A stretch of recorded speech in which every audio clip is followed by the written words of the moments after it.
क्योंकि आज किसी भी व्यक्ति को व्यक्तिगत तरीके से कौम का गद्दार बताना बिल्कुल गलत है। मैं अपने सिख समाज को हाथ जोड़कर कहना चाहती हूँ, अनुराधा भार्गव हमेशा सिख समाज की आवाज बन के आई है, लेकिन सिखों आज सिख समाज में सरदार को गद्दार कहने का अधिकार किसी को नहीं है। वाहिगुरु जी का खालसा, वाहिगुरु जी की फतेह, जय श्री राम, भारत माता की जय। सबसे पहले तो आप सभी का बहुत बहुत स्वागत है, सभी मीडिया कर्मियों का। और मैं ये कहना चाहती हूँ कि देखिए, सिख समाज की आवाज़ बनकर हमेशा एडवोकेट अनुराधा भार्गव आगे आई है। अभी 15 दिन पहले मैंने एक प्रेस कॉन्फ्रेंस भी रखी थी कि आखिर सिख समाज की कब कदर होगी इस भारतवर्ष में। हमेशा सिख समाज की आवाज़ बनकर अनुराधा भार्गव खड़ी हुई है। किसान आंदोलन की आवाज़ बनकर अनुराधा भार्गव हमेशा किसानों के साथ खड़ी रही है, चाहे वो आंदोलन में जाके अपनी स्पीच देने की बात हो, चाहे वो मुकदमा कोई भी होता है उसके लिए हमें अपीयर होने की बात हो। हमेशा सिख समाज मुझे आशीर्वाद देता आया है, मेरा हौसला बढ़ाता आया है। आज सिख समाज की बेटी, उनकी जो अपनी पुत्री, उनकी जो बहन, आप लोगों से हाथ जोड़कर सबसे पहले तो मैं एक विनम्र निवेदन करना चाहती हूँ कि आप लोग मेरी बात को ज़रूर समझिए, क्योंकि आज जो ये मुद्दा है कहीं ना कहीं बहुत कुछ सोच समझकर मुझे आगे आना पड़ा है, क्योंकि आज हमारे सिख समाज के गर्व की बात जो है वो रखी जा रही है। और आज मैं ये कहना चाहती हूँ, आप सभी मेरी बात को बहुत ध्यान से सुनिए, तब उसके बाद जो है वो दलीलें दें, अपने विचार रखें, कमेंट बॉक्स में कमेंट भी बताएं। क्योंकि देखिए, मैं ये चाहती हूँ कि कोई भी इंसान के साथ अगर गलत होता है सामाजिक तौर पर, तो हमें आगे आना चाहिए। क्योंकि मैंने हमेशा कहा है, मैं सच्चाई के लिए लड़ूंगी और मानवता के लिए खड़ी रहूंगी। उसमें चाहे कोई भी हो, जो गलत है वो गलत है, जो सही है उसके लिए सही जरूर बोलूंगी। आज का जो हमारा विषय है, आपने देखा होगा किसान आंदोलन में जो टोल टैक्स के ऊपर लाठियां बरसाई गई प्रशासन के द्वारा, और काफ़ी किसानों को चोट आई। हमारे एक भाई गुरजंट सिंह को चोट आई है, हालांकि बताया जा रहा है कि उनकी आंखों की रोशनी में भी कुछ दिक्कत है। भाई बुग्गा, उनको तो मैं सल्यूट करना चाहती हूँ कि हमेशा किसान आंदोलन में वो लगे रहते हैं। और अपने भाई जगदीप सिंह औलख, वो भी हमेशा किसान आंदोलन में तत्पर रहते हैं। हमने देखा कि बहुत बुरा जो एक माहौल बनाया गया वो बहुत निंदनीय है। वो प्रशासन की तरफ से भी जो बनाया गया, ये किसान आंदोलन में जो हमारे किसान बैठे थे उन पर लाठियां बरसाई गई, सभी तरह के प्रशासन के लोग वहाँ थे, लेकिन सिर्फ एक ही इंसान को टारगेट करके उसको देश का गद्दार बता दिया जाता है, उसको कौम का गद्दार बता दिया जाता है। आज हमारे बीच में सभी लोग हैं, लेकिन कहीं ना कहीं जब मुझे ऐसा लगा कि नहीं, सच्चाई के लिए आगे आना चाहिए, तभी आपकी बेटी एडवोकेट अनुराधा भार्गव आज इस प्रेस कॉन्फ्रेंस को लेकर आई है। और यहाँ जो प्रेस कॉन्फ्रेंस रखी गई है वो इसलिए क्योंकि आज किसी भी व्यक्ति को व्यक्तिगत तरीके से कौम का गद्दार बताना बिल्कुल गलत है। जी, आपके साथ बैठे हैं लखविंदर जी, कुछ कहना चाहेंगे? जी संधू साहब, आप बताइए। जी, मैं तो कहना चाहना भी जैसे बूटा सिंह जी का परिवार है, हाँ जी, वो एक धार्मिक परिवार है जी। उन्होंने स्कूल डीएवी स्कूल वास्ते भी जगह दी है, शमशान घाट वास्ते भी जगह दी है, गुरुद्वारा साहब वास्ते भी जगह दी है। और जो उन्होंने बच्चे ने जे संगत कहती है, साढ़े भाई साहब कहते हैं कि उन्हें कोई गलत काम किया तो ਉਹਦੇ ਉੱਤੇ ਪਰਚਾ ਕਰਾਉਣਾ ਚਾਹੀਦਾ, ਉਹਨੂੰ ਹੀ ਟਾਰਗੇਟ ਕਰਨਾ ਚਾਹੀਦਾ। ਉਹਦੇ ਪਰਿਵਾਰ ਨੇ, ਛੋਟੇ ਬੱਚੇ ਨੇ, ਉਹਨਾਂ ਨੂੰ ਪਛਾਣ ਨਹੀਂ ਕਰਨਾ ਚਾਹੀਦਾ, ਕਿਉਂਕਿ ਉਹ ਵੀ ਸਾਰੀ ਸੰਗਤ ਦੇ ਬੱਚੇ ਨੇ। ਕਿਸਾਨ ਉੱਥੇ ਉਹਨਾਂ ਟਰਾਲੀਆਂ ਵੀ ਰੱਖੀਆਂ ਨੇ ਜੀ, ਪੈਸੇ ਵੀ ਦਿੰਦੇ ਨੇ, ਸਾਰੀ ਸੇਵਾ ਕਰਦੇ ਨੇ, ਹਾਂਜੀ। ਤੇ ਇਸ ਕਰਕੇ ਸੋਚ ਸਮਝ ਕੇ ਹੀ ਕੰਮ ਕਰਨਾ ਚਾਹੀਦਾ। ਉਹ ਵੀ ਆਪਣੇ ਨੇ, ਔਰ ਜੋ ਕਿਸਾਨ ਵਾਲੇ ਬੈਠੇ ਨੇ ਸਾਡੇ ਭਾਈ ਸਾਹਿਬ, ਉਹੀ ਅਸੀਂ ਕਿਸਾਨ, ਅਸੀਂ ਉੱਥੇ ਬੈਠੇ ਹਾਂ, ਹਾਂਜੀ, ਸਾਰੇ ਅਸੀਂ ਆਪ ਹੀ ਹਾਂ। ਔਰ ਸਿੱਖ ਨੂੰ ਮਾਰੇ, ਸਿੱਖ ਨੂੰ ਟਾਰਗੇਟ करे, ਇਹ ਬੜੀ ਮਾੜੀ ਗੱਲ ਹੈ। इस चीज़ तो बचना चाहिए, सरकारों की चीज़ों तो बचना चाहिए जी। वाहिगुरू जी का खालसा। किसानों का कहना है कि भाई उन्होंने हमारे ऊपर लाठी चार्ज किया, गोली तक चलाने की जो बात है वो सामने आ रही है, उसको किस तरह से देखते हैं आप? देखो जी, वो तो जोड़े उत्थे बंदे ने वो ही दस सकते हैं हाँ जी, जोड़े उत्थे उस वेले सन, उस चीज़ बारे तो उन्होंने पता है कि असीं ते वीडियो देख ली, वीडियो किस तरीके नाल बनाई गई वो सानू नहीं पता। लेकिन जे उन्होंने किसी नूं नजायज़ मारिया, गलत किया, जे उन्होंने जो नजायज़ वीडियो को बना रहे हैं, उन्होंने टारगेट कर रहे हैं, वो भी गलत है। इस चीज़ की जांच होनी चाहिए। सर, एडवोकेट ने भी एक नोटिस मांग लिया था कि 144 धारा लगी हुई है, तो उनके ऊपर भी लाठीचार्ज कर दिया गया था। ये तो इनसे नोटिस पूछो। मांगनी भी। देखिए, मैं आप सभी मीडिया कर्मियों को ये कहना चाहती हूँ कि मैं किसान आंदोलन का डट के जो है साथ देती हूँ। मैं किसान आंदोलन के साथ हूँ। अगर किसी अधिकारी ने किसी के ऊपर गोलियां चलाने की कोशिश की, किसी ने लाठियां भाजने की कोशिश की, किसी ने किसी को व्यक्तिगत तौर पर गला पकड़ा है, उसके खिलाफ कार्रवाई होनी चाहिए, टर्मिनेट कर देना चाहिए। और उसको जो है, जैसे कि आपने देखा होगा कि एसडीएम थे, यहाँ से तबादला कर दिया गया। मैं बिल्कुल फेवर में नहीं हूँ, तबादला कर दिया गया, उसको टर्मिनेट करना चाहिए था। और मैं किसान आंदोलन के साथ जाकर मैं उनको टर्मिनेट कराऊंगी। मैं किसान आंदोलन के साथ खड़ी हूँ। मैं अगर हरजिंदर एसएचओ ने कोई गलती की है, अगर उसका कोई वीडियो वायरल हुआ, आप उसके खिलाफ कार्रवाई कराओ, उसको टर्मिनेट कराओ, उसके खिलाफ एफआईआर कराओ। अनुराधा भार्गव किसान आंदोलन के साथ खड़ी है और सरकार का डट के मुकाबला कर रही है। लेकिन किसी को गद्दार कहना, देखिए, ये हमारे भी रूल में नहीं है, ना किसी धर्म के अंदर सिखाया गया। आप एक बात बताइए, लाइक एक वाल्मीकि समाज की कोई एक दलील से बात करेंगे, एक वाल्मीकि समाज की कोई एक एजिटेशन है, वहां वाल्मीकि समाज का ही कोई डीएसपी या एसएचओ को खड़ा कर दिया जाता है ताकि कोऑर्डिनेशन बन जाए, एक ऐसा कोऑर्डिनेशन ताकि वो उनकी बात समझे। अगर हरजिंदर है, मैं शुरू से देख रही हूँ 9 महीने से हरजिंदर है, जशनदीप रंधावा जी है, किसान आंदोलन में इनको मीडिएटर की तौर पे यूज किया जाता है। अब अगर इनको ही कौम का गद्दार बता दिया जाएगा तो कौन मीडिएटर बनेगा? आज सरदार के साथ हो रहा है, कल वाल्मीकि समाज के साथ होगा, कल हिंदुस्तान में हिंदुओं के साथ होगा, कल मुसलमानों के साथ होगा। तो ये तो सर एक बहुत बड़ा जरिया बन जाएगा गद्दारी का। और हरजिंदर एसएचओ को कौम का गद्दार बताने वालों को मैं कहती हूँ, ये सिख कम्युनिटी नहीं है जो बता रही है, ये हमारे सिख समाज षड्यंत्र का जो है शिकार बन चुके हैं। ये आईटी सेल एक्टिव हो चुकी है। मैं अपने सिख समाज को हाथ जोड़कर कहना चाहती हूँ, अनुराधा भार्गव हमेशा सिख समाज की आवाज बन के आई है, लेकिन सिखों, आज सिख समाज में सरदार को गद्दार कहने का अधिकार किसी को नहीं है। अनुराधा भार्गव सिख समाज के साथ जुड़ी हुई है, इसलिए एसएचओ साहब के साथ खड़े हो रही हो, या इनकी जगह कोई और होता तब भी आप ऐसी मैं हमेशा सबके साथ खड़ी हुई। अगर मेरे किसी भी हिंदू समाज से कोई व्यक्ति आता और उसको गद्दार बताया जाता, तब भी मैं उसके साथ खड़ी होती। एक बात बताइए, मैं सिख समाज का प्रचार करती हूँ, क्या मेरा समाज मुझे गद्दार बता देगा? ऐसा नहीं है। स्वतंत्रता सबको है। मैं तो कहती हूँ, आप एसएचओ हरजिंदर के खिलाफ जो आप एजिटेशन कर रहे हो वो भी गलत है। आप कार्रवाई कराइए। क्या सरकार के पास कार्रवाई कराने के लिए कोई प्रशासन नहीं है? क्या अधिकारी नहीं है? एसडीएम को तबादला कर दिया गया। एसडीएम जबकि कह रहा है कि सर फोड़ दिए जाएं। एसडीएम के आदेश पे ही हरजिंदर ने काम किया है, नौकरी कर रहा है अपनी। एक पर्टिकुलर 13 सेकंड का वीडियो हरजिंदर का क्यों वायरल हुआ, उसी को कौम का गद्दार क्यों बताया गया? और भी अधिकारी थे। लेकिन क्या है कि स्ट्रैटेजी बन चुकी है, सिख कौम को सिख कौम से भिड़वा दो। ये सिख कम्युनिटी नहीं समझ रही। और मैं तो ये कहना चाहती हूँ, किसान आंदोलन में जितने भी लोग बैठे वहां से स्टेटमेंट दें कि ये हमारा कौम का गद्दार नहीं है। आप करवाओ उसके खिलाफ कार्रवाई। अनुराधा भार्गव खड़ी हुई है उसके लिए, आप टर्मिनेट कराओ, हम साथ हैं। लेकिन कौम का गद्दार कहने का अधिकार नहीं है। अभी आपने देखा कि असंध के अंदर एक छोटा सा वीडियो वायरल हुआ, उसमें बोला कि पग उतार देंगे। वो असंध में बोला तो कुछ तरीके से गया, लेकिन वो हरजिंदर के ऊपर सारा टारगेट कर दिया गया। पहली बात तो ये पग जो है वो गुरु गोविंद सिंह जी की दी हुई है, ठीक है, इसको उतारने का अधिकार किसी को भी नहीं है। दूसरी बात, आपने कल मोगा में देखा, कुछ किसानों पर लाठियां भांजी गई सिख कम्युनिटी के द्वारा।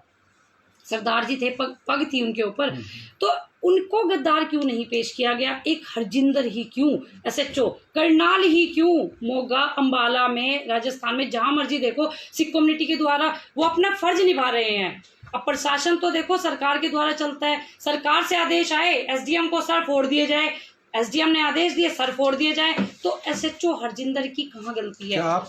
क्या आपको लगता है? बात कर रहे थे आप आईटी सेल एक्टिव, वो कौन सा आईटी सेल एक्टिव है? दूसरा सवाल मेरा ये है कि जिस तरह कुरुक्षेत्र उनके हरजिंदर जी के घर के बाहर जो उनका पुतला फूंक दिया जाता है, उसको किस नजरिए से आप देख रहे हैं? देखिए, मैं तो ये कहती हूँ अपने सिख कम्युनिटी के सभी भाइयों से, किसान आंदोलन के, कि देखिए गर्मा गर्मी में कई बार ऐसे डिसीजन लिए जाते हैं, लेकिन आप उनके बच्चों के बारे में सोचिए। क्या उनके बच्चे जब स्कूल जाएंगे उनको गद्दार का कहेंगे? गद्दार के बच्चे हैं। उनकी वाइफ सब्जी लेने जाएगी तो क्या कहेंगे? गद्दार की वाइफ है, गद्दार के माँ बाप हैं। आज मैं उनको व्यक्तिगत तौर से मैं उनको नहीं जानती, लेकिन मैं उनको बताना चाहती हूँ कि मैंने उनको कोरोना काल में बहुत काम करते देखा है। उन्होंने हालांकि डीएवी स्कूल में भी बताया संधू साहब ने कि उनके नज़दीकी हैं, उन्होंने डीएवी स्कूल के लिए जगह दी, उन्होंने गुरुद्वारा साहब के लिए जगह दी, उनकी खुद की ट्रालियाँ किसान आंदोलन में लगी। ऐसे इंसान गद्दार हो सकता है? देखिए सिचुएशन सब कुछ कराती है। प्रशासन को जो आदेश हुए वो ऊपर से आदेश थे, और आपने उस दिन जो देखा वो दबाव क्या था वो आप लोग भली भांति जानते हैं। कहीं ना कहीं आपके कहने का मतलब है कि सरकार जो सरकार आईटी सेल कौन सा एक्टिव है जो आप बता रहे हो? देखिए आपने देखा कि यहाँ से किसी भी किसान की स्टेटमेंट नहीं आई गद्दारी की, और मैं सल्यूट करना चाहती हूँ अपने भाई को अमृत बुग्गा को, जिन्होंने कल एक स्टेटमेंट में अपनी तरफ से, एक पंजाब चैनल पे उनका एक इंटरव्यू चल रहा था, उनसे पूछा गया कि हरजिंदर ने आपके ऊपर लाठियां बरसाई, उन्होंने एक ही जवाब दिया कि बड़े वीर जी जो थे वहां खड़े हुए थे, वीर जी कह के संबोधित किया हरजिंदर को। क्या जिसको लाठियां बरसाई गई उसने तो कौम का गद्दार नहीं कहा, और लोगों को किसने अधिकार दिया है? और ये जो आईटी सेल है ना सर, ये सब बीजेपी जब हुकूमतें बैठती है ना, इनकी सब कुछ आईटी सेल के ऊपर निर्भर है। आज आप देखो करनाल में, आप मुझे करनाल में एक स्क्रीनशॉट दिखाओ जो करनाल में किसी ने गद्दार कहा हो इनको। लोग बाहर वीडियोस भेज रहे हैं, बाहर की जो एक्टिव इनकी जो सेल है वो हो चुकी है, वो ही उनको। अब एक बात हो, इनकी सेल में क्या फेक आईडी नहीं बनाई तो जाती? सीधे सीधे आप सरकार पे आरोप लगा रहे हैं कि सरकार ये सब जानबूझ के करवा रही है बेसिकली। बिल्कुल करवा रही है, क्योंकि सिख कम्युनिटी को हमेशा सिख कम्युनिटी से भिड़वा के और उनके मन में ये कर देना चाहते हैं कि देखो आप लोग तो हकों के लिए लड़ रहे हो, आपके ही बच्चे आज गद्दार साबित होके आपके ऊपर लाठियां बरसा रहे हैं। और मैं कहना चाहती हूँ कि जो अमृत बुग्गा ने स्टेटमेंट दी, मैं दिल से उसको कहती हूँ बड़े भाई को कि एक्चुअल में वो किसान है, वो मेरा भाई है जिसने कल भी हरजिंदर के खिलाफ एक शब्द नहीं बोला। भाई गुर्जंट है, वो वहां एडमिट है हॉस्पिटल में, एक बार भी उसने कभी भी ये पर्सनली किसी को अटैक नहीं किया। उसने बोला प्रशासन ने जो किया सरकार के दबाव में किया। आज सरकार के, एक बात बताइए, सीएम मनोहर लाल खट्टर जी करनाल में आए, वो क्या साजिश थी कि पूरी मीडिया को कैप्चर करके करनाल में रख दिया गया? एकदम टोल टैक्स के ऊपर क्यों अटैक किया गया? करनाल के जो पुलिस अधिकारी थे वो वहां किस लिए पहुंचे? वहां कोई एजिटेशन नहीं हो रहा था, ठीक है ना ही वहां किसानों की तरफ से कोई नारेबाजी करी गई थी, लेकिन करनाल की मीडिया के लिए लगा दिए गए बैरिकेड्स ताकि मीडिया वहां ना पहुंच सके। और अपने अपने जो खुद के इनके जो एक दो लोग थे उन्होंने वो वीडियो वहां पे बनाई, उसी को वायरल किया जा रहा है। तो पर्टिकुलर मेरे को ये बताइए सारी वीडियोस कहाँ हैं? अब सारी वीडियो कंगालिए, उसमें और भी प्रशासनिक अधिकारी थे, और भी डीएसपी थे, अलग अलग कम्युनिटी से थे, लेकिन आखिरकार हरजिंदर ही क्यों? आपको लगता है कि ये जो मीटिंग रखी गई थी, क्योंकि ये सरकार की मीटिंग ना होकर एक पार्टी की मीटिंग थी, तो इससे बचा जा सकता था? जब पता था किसानों ने कॉल कर रखी है तो दिल्ली कर लेते, चंडीगढ़ कर लेते, वैसे भी तो हिमाचल की वादियों में हरियाणा के मंत्री घूमते रहते हैं। सर पहली बात तो मैं ये कहना चाहती हूँ कि जो हुकूमतें हैं ना ये अपना दबाव बना रही हैं, ठीक है। और आपने देखा होगा क्या मुख्यमंत्री मनोहर लाल खट्टर जी के पास जगह नहीं है चंडीगढ़ में, सेक्रेटरीट में? और आपने देखा होगा बड़े बड़े नेता हैं, बड़े बड़े विधायक सांसद हैं, करनाल में तो ऐसा कुछ भी नहीं था। प्रेम प्लाजा में, प्रेम प्लाजा मतलब नॉट अ बिग इशू कि आपने करनाल में ही रखनी थी। अब चंडीगढ़ में रखते, आप दिल्ली रख लेते। वैसे भी सांसद करनाल में आना पसंद नहीं करते, सांसद तो यहाँ के खुद ही नहीं रहते हैं करनाल में। मिस्टर संजय भाटिया जी जो कि करनाल में खुद ही नहीं रहते, सारे विधायक तो सारे मंत्री सब सारे विधायक वो हरियाणा भवन में करते हैं। तो आप ये बताइए कि जब वो करते ही हरियाणा भवन में, तो हरियाणा भवन बना हुआ है, अब वहाँ कीजिए, सेक्रेटरीट में कीजिए। लेकिन एक जिद, एक अहम, सर अहम तो औरंगजेब का भी नहीं रहा, और अहम इंदिरा गांधी का भी नहीं रहा, और अहम जो है ना सरकारों के भी नहीं रहते। आज तक जिसने अहम किया है ना उसका सर्वनाश हुआ है। और मैं तो कहना चाहती हूँ मनोहर लाल खट्टर जी से, प्रधानमंत्री जी से, कि अगर मेरी आवाज़ पहुंचती हो एक बेटी होने के नाते, मैं आपसे अपील भी करती हूँ कि इनके काले कानून रद्द करो, क्योंकि ये काले कानून जो है ना आज जो है बहुत बड़ा, एक इतना बड़ा सर्वनाश इस भारतवर्ष में लेके आने वाला है। ना हुकूमतें बचेंगी और ना ही आपके तख्त बचेंगे। मैम लेकिन जैसे किसान भी उस दिन कोई भी पार्टी की मीटिंग होती है, तो क्या किसान नहीं ऐसा कर सकते थे कि वो पार्टी की मीटिंग होने देते हैं शांति से? सर पहली बात तो किसानों के साथ, क्योंकि सरकार, अगर सरकार को तो पूरा राइट है अपना, और पार्टी को भी किसानों ने किया क्या है मुझे बताइए? किसान टोल पे बैठे हुए थे, शांतिपूर्ण एजिटेशन कर रहे थे, क्या आज से पहले उन्होंने प्रशासन ने तो ऐसा कहा है कि वहां से टोल से भी वो करनाल के लिए चलने के लिए तब तक नहीं चले थे, क्योंकि मुझे भी पूरी इन्फॉर्मेशन थी, तब तक किसान वहीं बैठे हुए थे। और सर किसान इतनी मात्रा में वहां नहीं थे, इतनी संख्या में नहीं थे, किसानों को वहां इकट्ठा नहीं होने दिया जा रहा था। कुछ किसान खेत में थे, कुछ इधर थे।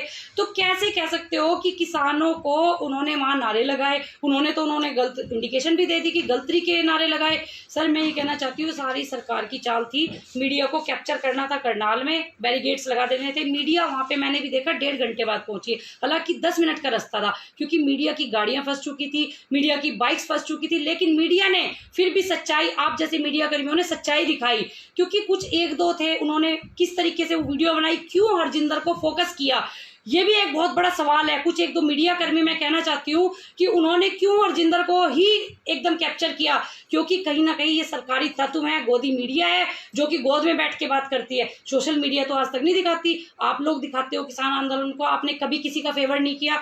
आप लोग सरकार के खिलाफ भी खबरें चलाते हो, आप लोग प्रशासन के खिलाफ भी चलाते हो, आप किसानों के खिलाफ भी चलाते हो जहां जब बात आती है।